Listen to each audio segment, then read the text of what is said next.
defecto del llenado en su interior que correspondieron a cálculos coledocianos. Nuevamente, un procedimiento no invasivo por colangioresonancia. Como les había mencionado previamente, la ictericia obstructiva, o sea, la dilatación de la vía biliar por causa obstructiva, no solamente es por cálculo. Hay otras condiciones, y una de las condiciones más complicadas es la del cáncer de páncreas, de la cabeza de páncreas, porque cuando el cáncer está en la cabeza de páncreas, sí puede dar ictericia obstructiva, pero cuando el cáncer compromete el cuerpo del páncreas, no va a dar ictericia obstructiva porque está muy alejado del colédoco, sino va a dar dolor intratable por compromiso del plexo solar, que está alojado en el retroperitoneo, y las imágenes o las lesiones expansivas de cola de páncreas generalmente se diagnostican muy tarde porque están muy profundos en el retroperitoneo, no se palpan y no molestan. Entonces ese paciente clínicamente a veces se retrasa mucho el diagnóstico. La ecografía como herramienta inicial para la valoración de la dilatación de la vía biliar, probablemente un tumor de Klatskin, desde la confluencia de los hepáticos a nivel del ilio hepático, pero la ecografía no puede ir más allá. Y entonces va a ser la tomografía o la resonancia magnética las herramientas que nos van a ayudar a establecer estos diagnósticos. Estos puntitos negros corresponden a vía biliar intrahepática dilatada que está acompañando a ramas de la vena porta, que están pintadas con contraste blanco. Y esto corresponde a la dilatación importante de la vía biliar por un tumor a nivel de la cabeza del páncreas. Entre paréntesis, ¿cuál es la gran ventaja de estos dos métodos de imagen, tomografía y resonancia magnética? Es su gran capacidad de valorar otros órganos y hallar patología incidental, como en este caso un tumor de la glándula suprarrenal del lado izquierdo. Esta es la suprarrenal derecha y esta suprarrenal izquierda, en gran parte de su área, está reemplazada por ese tejido sólido. Bien, la vesícula. La vesícula, como ya habíamos visto anteriormente, es resorte de la ecografía. La ecografía es la dueña de la vesícula por su alto rendimiento. No es imprescindible hacer una tomografía o una resonancia para alcanzar ese diagnóstico. Ahora, es más,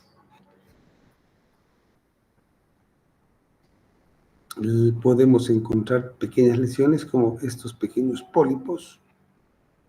Los pólipos generalmente son adenomatosos, o sea, no son malos si es que no llegan a 10 milímetros. Cuando los pólipos llegan o sobrepasan los 10 milímetros, el riesgo de que esa lesión sea potencialmente maligna es más alto. Entonces generalmente, si tienen ese tamaño, se recomienda la extirpación de la vesícula, una colecistectomía, como método profiláctico.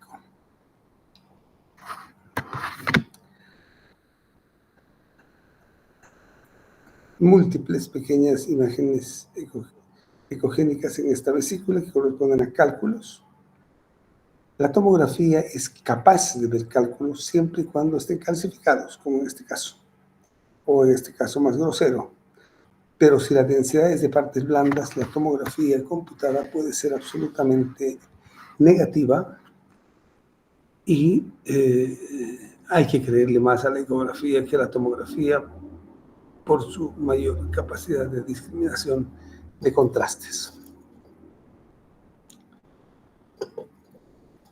La vesícula se complica de distintas formas. La colecistitis aguda, en la cual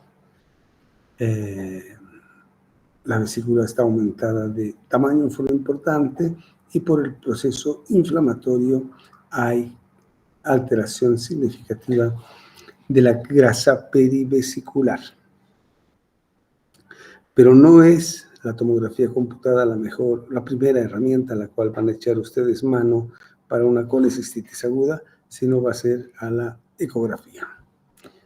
Pero la tomografía computada nos va a ayudar a ver complicaciones de esta condición patológica.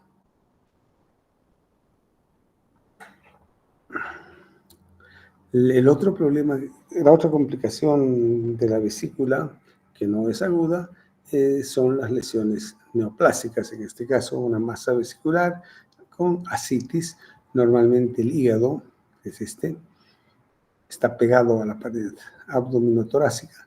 En cambio, cuando hay derrame pleural, se hace como una media luna de baja densidad y que corresponde al líquido libre en la cavidad abdominal, el cual también está rodeando al vaso, que es esta estructura. Ahora, si tenemos una cantidad tan grande de líquido intraperitoneal con una lesión hepática sospechosa de un tumor, tenemos que pensar que además hay una carcinomatosis peritoneal, que es la responsable en realidad de la ascitis. Cuando la lesión tumoral crece en forma desmesurada dentro del hígado dependiente de la vesícula, puede comprometer la vía biliar, y al igual que cuando hemos visto lo del tumor de páncreas o de la coledocolitiasis, se produce una dilatación de la vía biliar intrahepática. Esta paciente había sido ya antes operada por una colecistectomía laparoscópica. ¿Y por qué les digo eso? Porque esto corresponde a un clip metálico, por eso tiene tanta densidad, más alta que el hueso, que había sido colocado a nivel del lecho vesicular. Bien. El hígado es un órgano que puede sufrir noxas de distinta naturaleza: alimentaria, ambiental, alcohólica,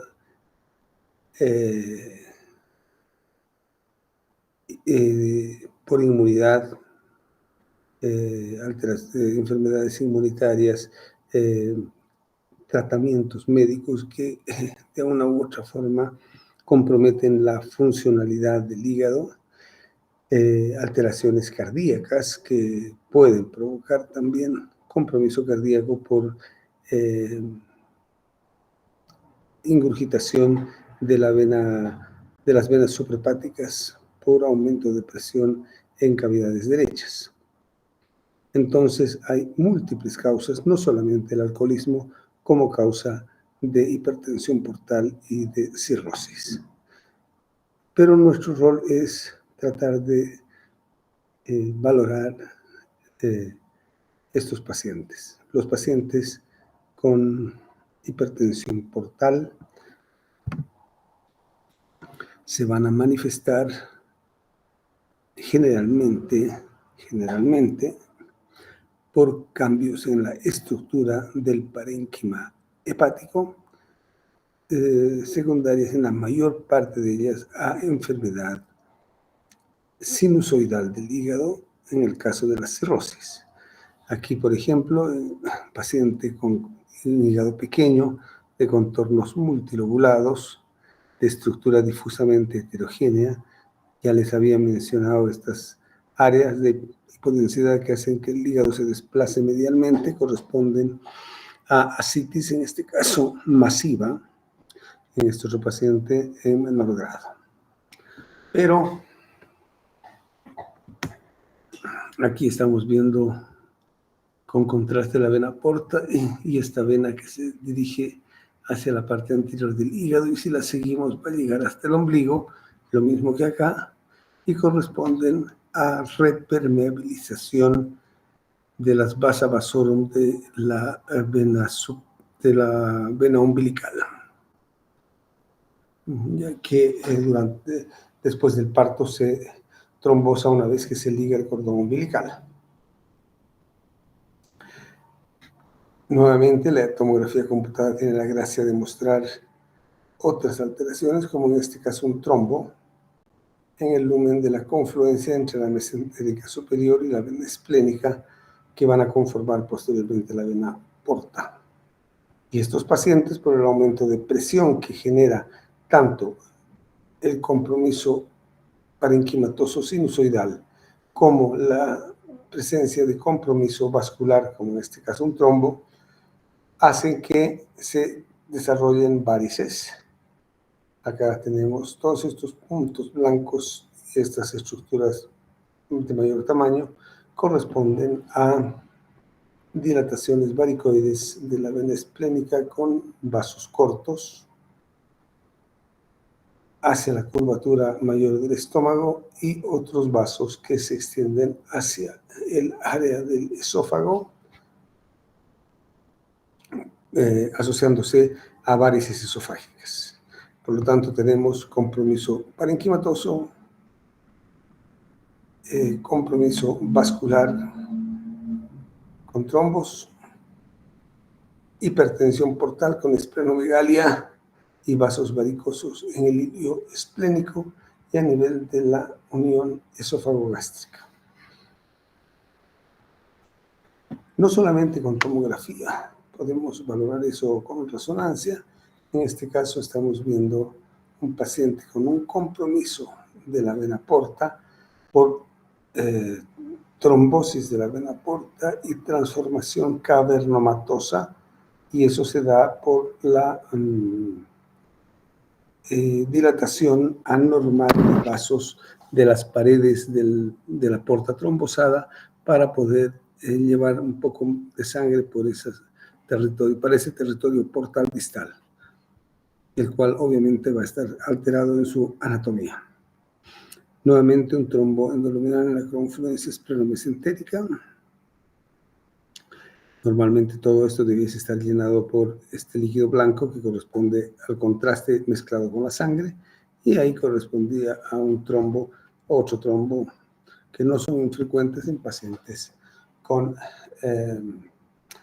patología hepática crónica.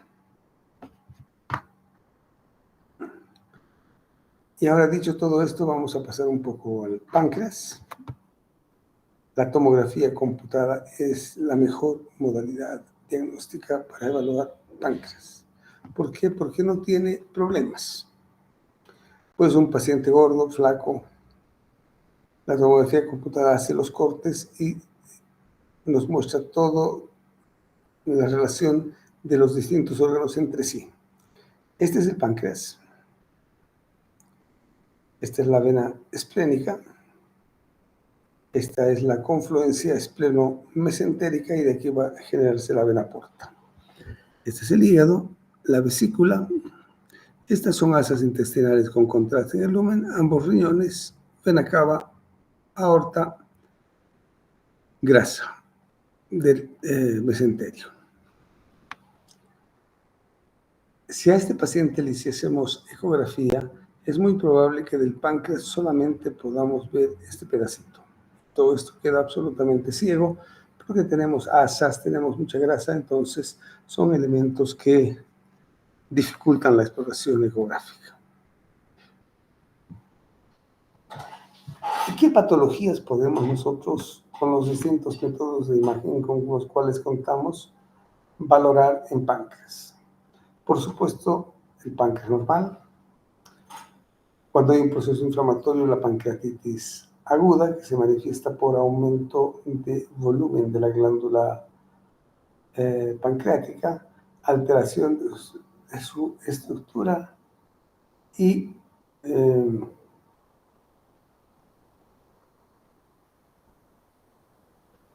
colecciones líquidas con alteración de la grasa peripancreática. Esos son los signos que uno va a buscar. La radiografía simple nos sirve en pancreatitis aguda, muy relativo, muy poco nos sirve. ¿Por qué? Porque este es un paciente con pancreatitis aguda, está el colon muy distendido y lo que llama la atención es el engrosamiento parietal. Pero puede ser un hallazgo absolutamente inespecífico, ya que no vemos directamente el parénquima pancreático con este método de estudio. Como ya les he mencionado, la ecografía es poco útil también, porque si tomamos el ejemplo de este paciente, el páncreas debe estar por acá y está todo este gas sobreproyectado al área pancreática. Es un paciente que tiene rollitos, relativamente gordito.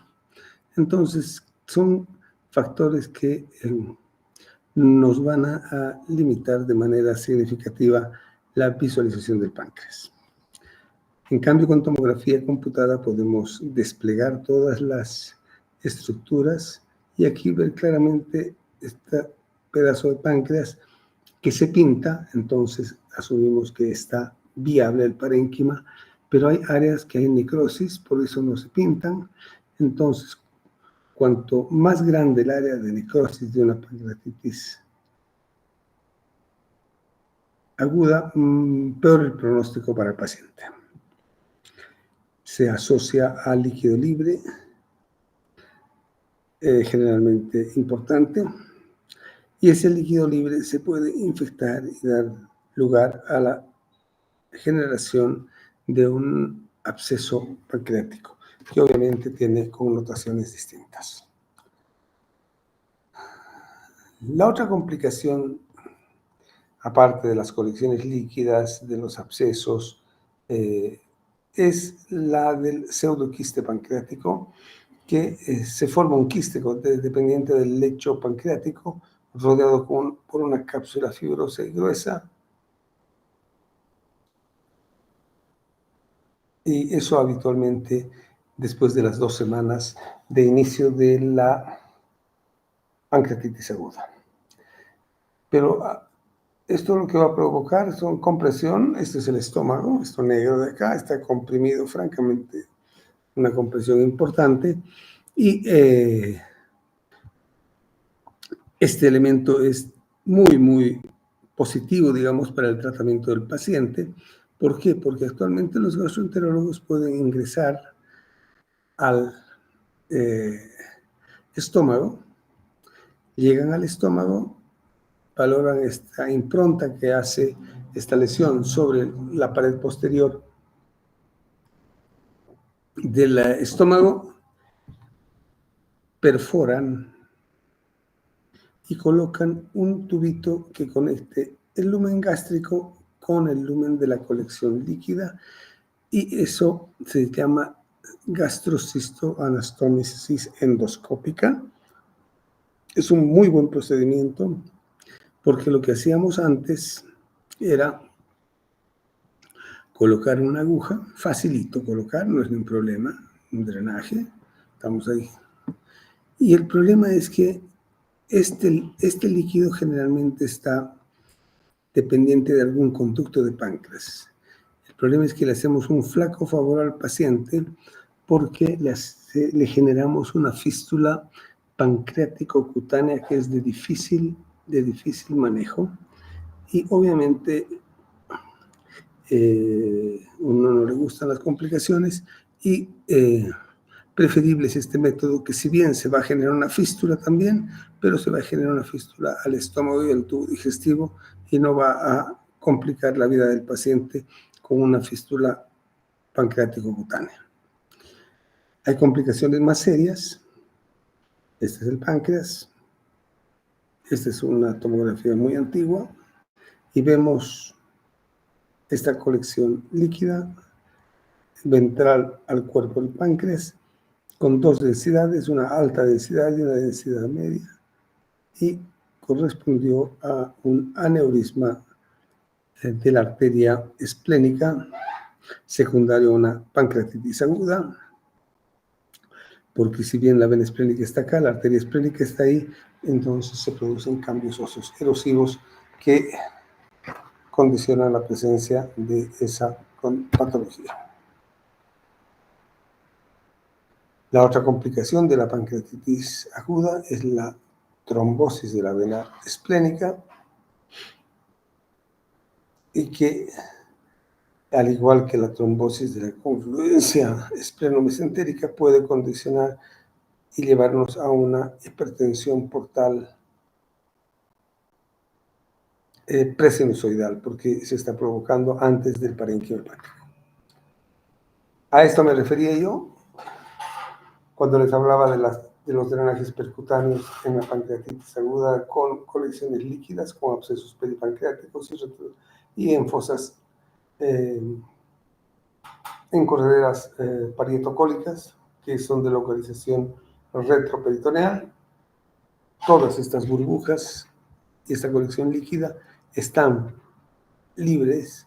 Se colocan, en este paciente se han colocado 2 tubos, ha quedado más de un mes con esos tubos.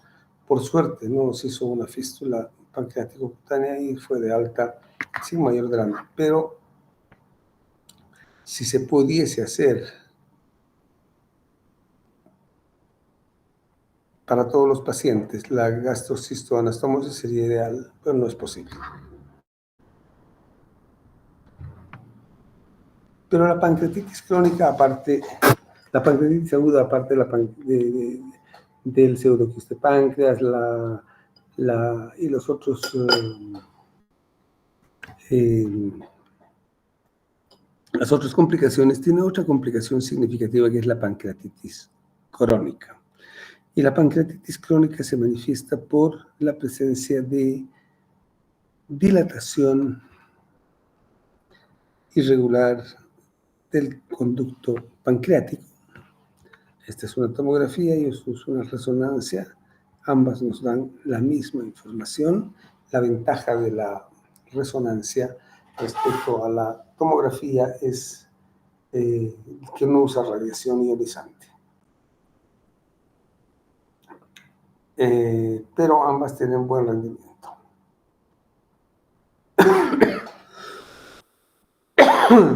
Y la presencia de calcificaciones intraductales, que eso es otro signo de la pancreatitis crónica.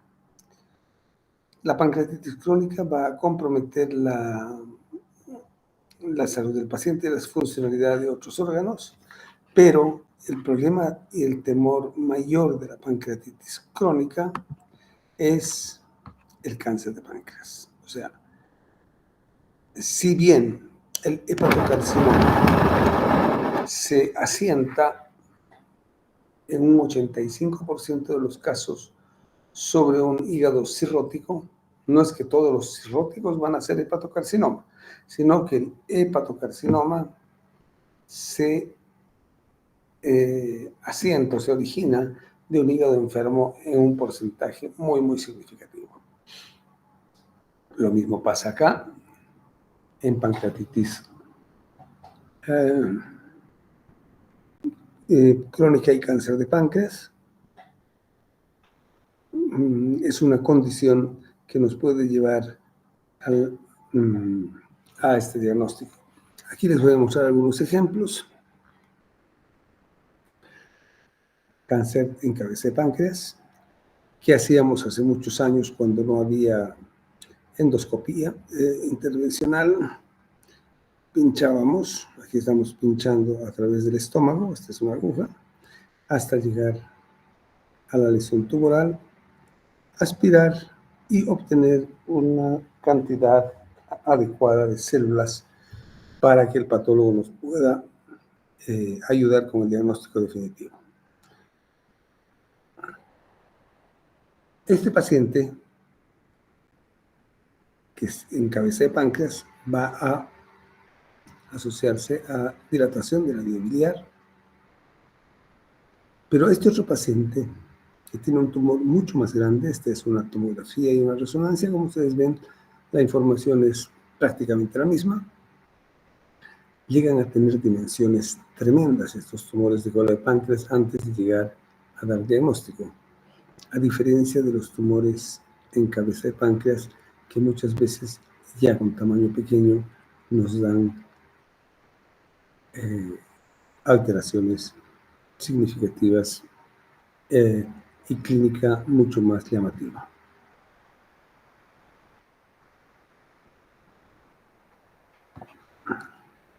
Esta es la vía biliar, colédoco, una masa tumoral que está ocurriendo el lumen coledociano, paciente con ictericia, correspondió a un cáncer de páncreas. Este otro paciente contiene esta lesión de contenido líquido a nivel de la unión cefalocorporal del páncreas. Se hizo una endoscopía, este es el estómago, se hizo una ecoendoscopía y una biopsia guiada por ecografía endoscópica y resultó ser una lesión quística simple que no ameritó otro tipo de tratamiento. Pero hay lesiones quísticas que sí ameritan tratamiento, como el tumor mucinoso del páncreas, que tiene alta posibilidad de progresar a cáncer de páncreas en forma significativa. Siguiendo un poquito más atrás, tenemos las suprarrenales. Ya les he mostrado que había patología de suprarrenal. ¿Cuándo vemos suprarrenales? Esta es una ecografía de un recién nacido. Las suprarrenales en recién nacidos son muy prominentes y se ven así como una B corta o una Y. Y acá como una Y, se la ve muy bonita. Ya en los adultos es muy difícil de ver eso. Generalmente que el estrés del parto muy probablemente haga que esas suprarrenales en los recién nacidos sean muy grandes. ¿Y qué es lo que vemos? Y generalmente, ¿qué exámenes vemos? ¿Qué exámenes solicitamos para valorar suprarrenales? O tomografía o resonancia magnética, pero ustedes ya previamente han tenido la sospecha de que hay una lesión suprarrenal, entonces tienen que solicitarnos con esa sospecha porque el protocolo de examen para suprarrenales es bastante especial, ya que hay que descartar si es un tumor suprarrenal o es un angiomiolipoma o un tumor no funcionante. Todas ellas tienen connotaciones distintas para el tratamiento definitivo. En este caso, un tumor benigno, una lesión expansiva importante con compromiso de hígado y retroperitoneo, otra lesión maligna y que correspondían estas a metástasis de cáncer pulmonar. Entre paréntesis, toda vez que tengan cáncer pulmonar, la exploración de la tomografía o resonancia debe abarcar hasta suprarrenales porque hay avidez de estas lesiones por dar metástasis, de las lesiones pulmonares por dar metástasis en suprarrenal. El otro órgano que nosotros valoramos en abdomen es el vaso. El vaso ya lo habíamos visto antes en conjunto con la hipertensión portal, pero el vaso no solamente se enferma por hipertensión portal, puede haber lesiones traumáticas, como en este caso una gran laceración profunda del parénquima esplénico asociado al líquido libre. En este otro caso ya un trauma antiguo con una pseudoquiste pancreático y obviamente lesiones focales, como en este caso de un paciente con melanoma y que desarrolló esa lesión y que se atribuyó a una metástasis por su melanoma.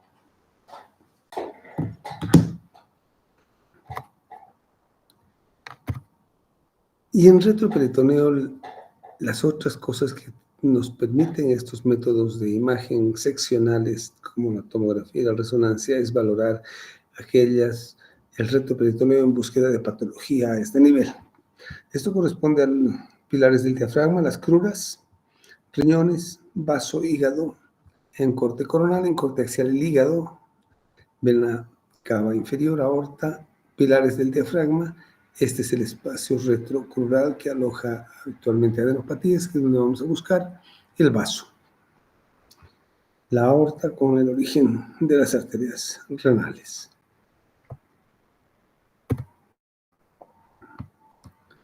Y cuando nos encontramos con masas retroperitoneales de esta magnitud, tenemos que pensar en una lesión linfoproliferativa como un linfoma. acá está rodeando la aorta, los vasos mesentéricos, y es una tremenda lesión que se extiende hacia caudal por el mesenterio y correspondió a un linfoma.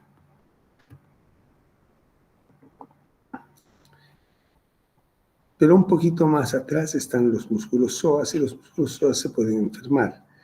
Y se enferman de distinta naturaleza y son difíciles de que se enfermen por un desgarro, pero hay otras condiciones patológicas que pueden llevar a problemas de esta estructura, como ser, en este caso, una espondilodiscitis, que significa eso, una infección del disco intervertebral y de las vértebras adyacentes, con presencia de un trayecto fistuloso a esta colección líquida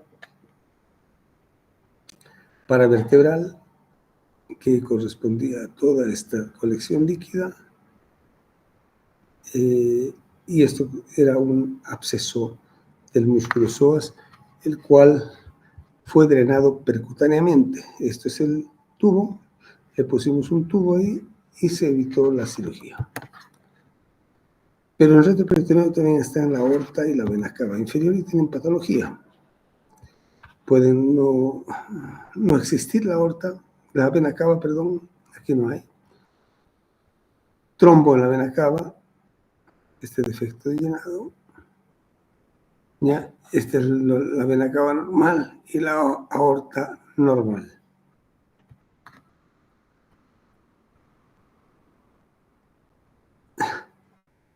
La aorta tiene como patologías fundamentalmente la disección, cuando es la íntima que se separa de la pared interna de la aorta, y esa separación está ricamente inervada y produce mucho dolor. Y la otra es la dilatación aneurismática.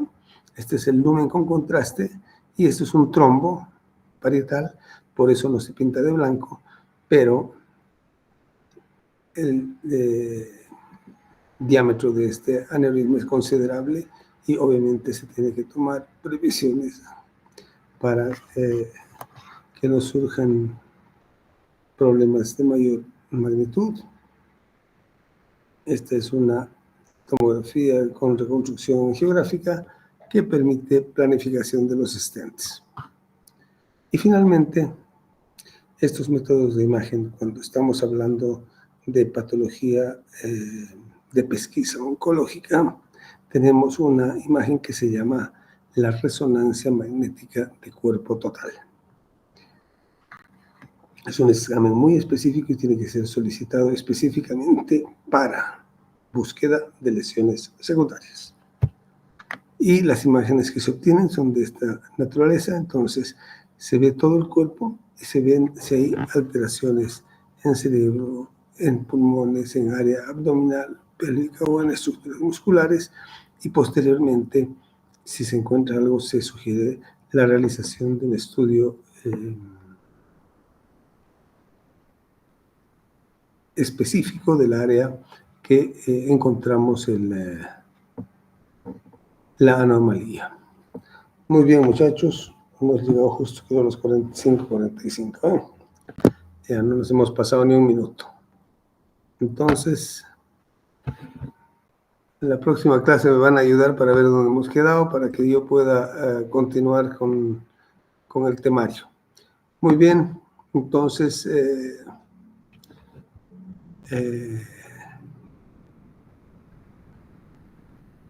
ya nos podemos marchar y nos vemos el próximo jueves.